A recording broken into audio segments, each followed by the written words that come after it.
Hello my dear friends. आज इस video में मैं आपके साथ डिस्कस करने वाला हूं about the job profile of junior judicial assistant in Delhi district courts. काफ़ी डिटेल्ड मैनर में मैं आपके साथ डिस्कस करूंगा। मैंने सारे पॉइंट्स लिखे हुए हैं। इससे ज़्यादा डिटेल्ड वीडियो आपको कोई नहीं मिलेगी on YouTube about the job profile of J in Delhi district courts. तो चलिए शुरू करते हैं। बेसिकली जे का काम होता है record keeping of the case files. जो केस फाइल्स होती हैं किसी भी कोर्ट में जो चलते हैं केसेस, टोटल जितने भी होते हैं उन सारी केस फाइल्स का रिकॉर्ड कीप करना, उनको सही से रखना, वो रिस्पॉन्सिबिलिटी होती है जुडिशल असिस्टेंट की, जिसको एलमद भी बोलते हैं।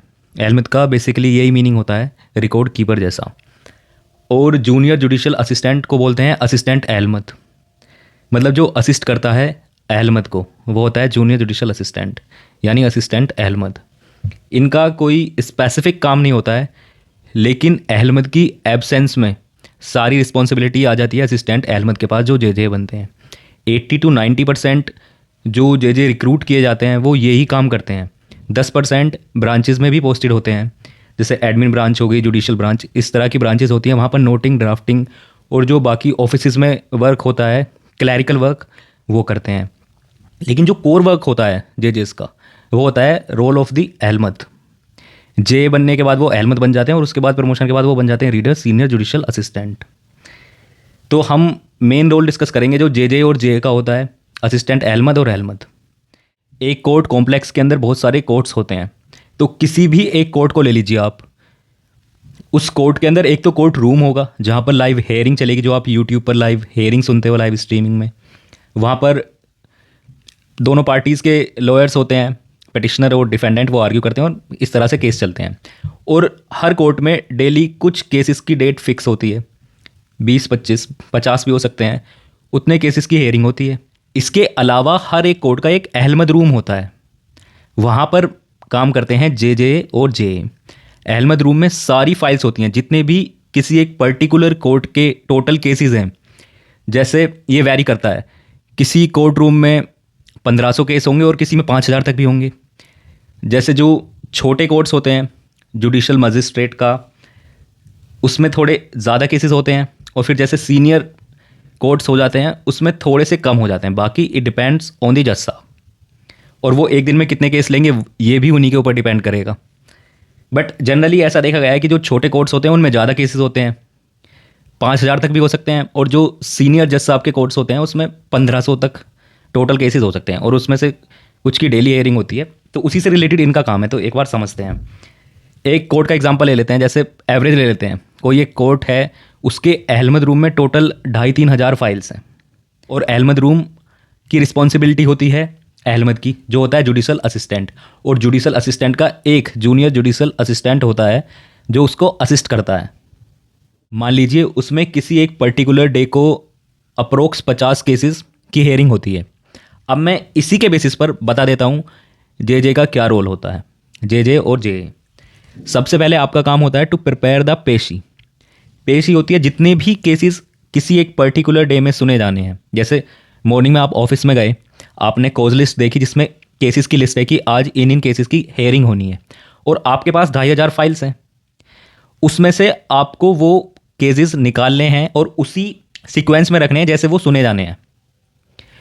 एप्लीकेशंस, फिर उसके बाद एविडेंस के हो गए, आर्ग्यूमेंट के हो गए, जिस सीक्वेंस में वो सुने जाने हैं उसी में आपको वो अरेंज कर रखने हैं, उसको बोलते हैं पेशी। तो उन 2500 फाइल्स में से आपको 50 फाइल्स जिनकी आज हेयरिंग है वो आपको निकाल कर सुबह सुबह रखनी है, और कोर्ट रूम में पहुंचानी है 10 बजे से पहले, क्योंकि 10 बजे जज साहब बैठते हैं, तो उससे पहले। या इसको आप एक दिन पहले भी करके जा सकते हो, पेशी तैयार करके, और आप कोर्ट रूम में पहुंचा सकते हो। कुछ लोग मॉर्निंग में भी कर देते हैं, बट एक दिन पहले, मोस्टली एक दिन पहले ही कर देते हैं, जिससे एकदम से दिक्कत ना हो।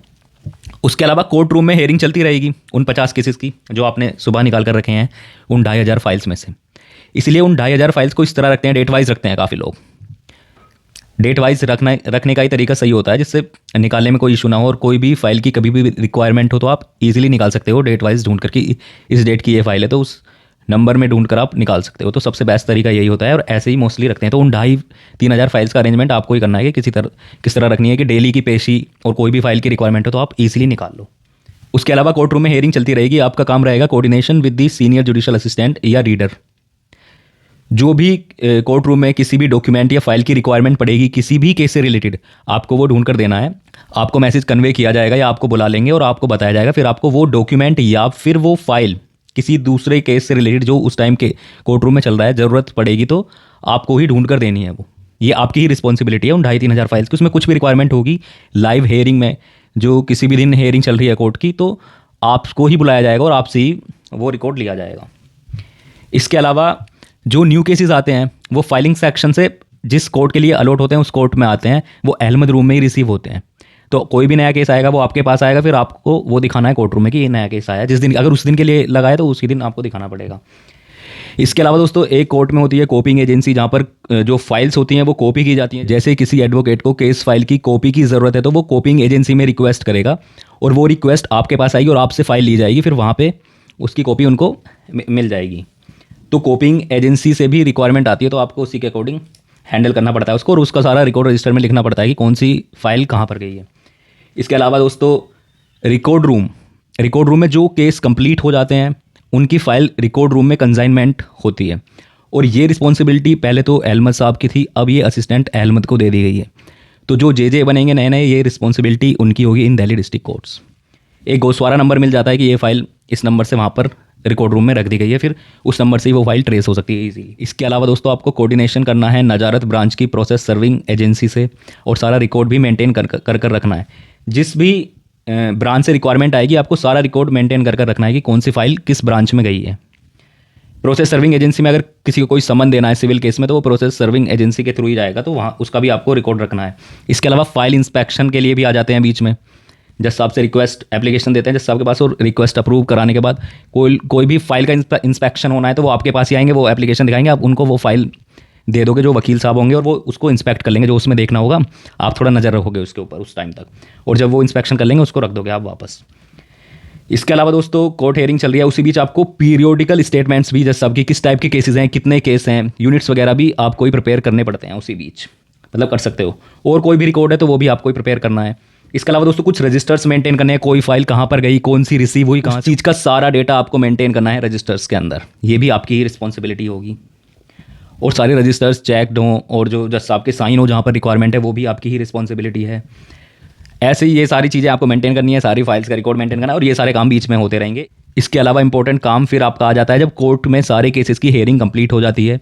हर केस में डेली एक ऑर्डर शीट प्रिपेयर होती है, जो भी उस केस में उस दिन हुआ वो सारी डिटेल्स उसके अंदर लिखी जाती है, जो स्टेनो लिखता है जज साहब बताते हैं और स्टेनो उसको टाइप कर देते हैं। तो सारे केसेस होने के बाद जो 50 फाइल्स आपने सुबह दी थी उसमें हर फाइल में देखना है आपको ऑर्डर शीट पढ़कर कि इस केस में आपके लिए तो कोई इंस्ट्रक्शंस नहीं है। जैसे कोई समन इशू करना है, कोई वारंट इशू करना है, तो वो आपको ही करना पड़ेगा ऑर्डर शीट पढ़कर एक एक केस की। तो 50 केसेस की डेली आपको ऑर्डर शीट पढ़नी है। कोई डाउट है तो आप रीडर साहब से पूछ सकते हो, इस केस में क्या हुआ वो बता देंगे क्योंकि उन्होंने सुना था सब कुछ उस टाइम, या फिर वो जज साहब से भी क्लियर कर लेंगे। तो ऐसे ही आपको 50 केसेस में हर केस की ऑर्डर शीट पढ़नी है, ऐसे ही आपको डेली करना पड़ेगा। जब ये काम कंप्लीट हो जाएगा उसके बाद आपको नेक्स्ट डे की पेशी तैयार करनी है। बेसिकली ये काम होता है प्रैक्टिकली जो अहमद का होता है, अहमद और असिस्टेंट अहमद दोनों मिलकर ये काम करते हैं। रिस्पॉन्सिबिलिटी अहमद की होती है जो जे होते हैं, और जे की एब्सेंस में ये रिस्पॉन्सिबिलिटी होती है जे की जो असिस्टेंट अहमद होते हैं। ये डेली वाला आपका काम होता है दोस्तों। इसके अलावा जो भी जज साहब आपसे कहेंगे, जो आपके ऑफिसर होंगे वो भी आपको करना पड़ेगा, जो भी वो बोलेंगे वो भी करना ही होता है। तो ये भी आपकी ही जिम्मेदारी है। बेसिकली यही काम होता है 90% स्टाफ का जो जे कार्डर में होते हैं। 10% ब्रांचेस में पोस्टेड होते हैं, वहाँ पर नॉर्मल क्लैरिकल वर्क होता है जैसे अदर ऑफिसेज में होता है, जो मैंने आपको पहले ही बताया था, नोटिंग, ड्राफ्टिंग, या जो आपके ब्रांच इंचार्ज कहेंगे वो आपको एक सीट मिल जाएगी, उस सीट का जो भी काम होगा वो आपकी रिस्पॉन्सिबिलिटी होगी, तो आपको वो करना होगा, जिसमें मोस्टली नोटिंग, ड्राफ्टिंग, कोई लिखना, रिकॉर्ड, डाक रजिस्टर करना, इस तरह के काम होते हैं। और बाकी 90% स्टाफ का यही काम होता है जो मैंने आपको बताया। ये होता है कोर वर्क, जो कोर्ट का अपना अलग है और कहीं आपको देखने को नहीं मिलेगा। इसमें मैंने आपको एकदम डिटेल्ड बता दिया है, कुछ रह गया तो मैं अलग से ऐड कर दूंगा बाद में, वैसे कुछ रहा नहीं है। इसी से आप एक आइडिया लगा सकते हो कि क्या काम होता है और इंटरव्यू में बता सकते हो उसी के अकॉर्डिंग। और भी कोई डाउट है तो आप नीचे कमेंट बॉक्स में पूछ सकते हो। अगर आप किसी पर्टिकुलर टॉपिक पर चाहते हो मैं वीडियो बनाऊँ, वो भी आप नीचे कमेंट बॉक्स में बता सकते हो। Thank you for watching. जय हिंद दोस्तों।